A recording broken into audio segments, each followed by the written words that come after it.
وإعلاء دين الإسلام وتحمس بها الجهة لإحياء وإعلاء دين الإسلام.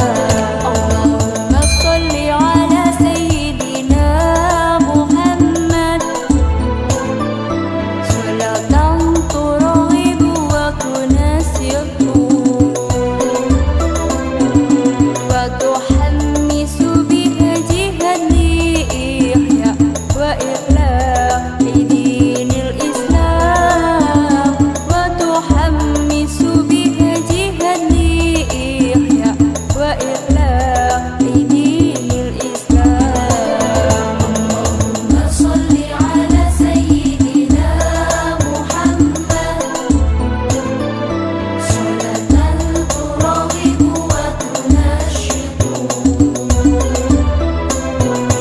وتحمس بها جهة لإحياء وإعلاء دين الإسلام وتحمس بها جهة لإحياء وإعلاء دين الإسلام وإظهار شعائر على طريقة جمعية نهضة العلماء وإظهار شعائر على طريقة جمعية نهضة العلماء وعلى آله وصحبه وسلم وعلى آله وصحبه وسلم.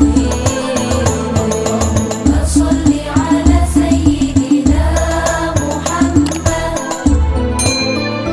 صلاة ترغب وتنشط. Terima kasih. Jangan lupa subscribe channel ini ya.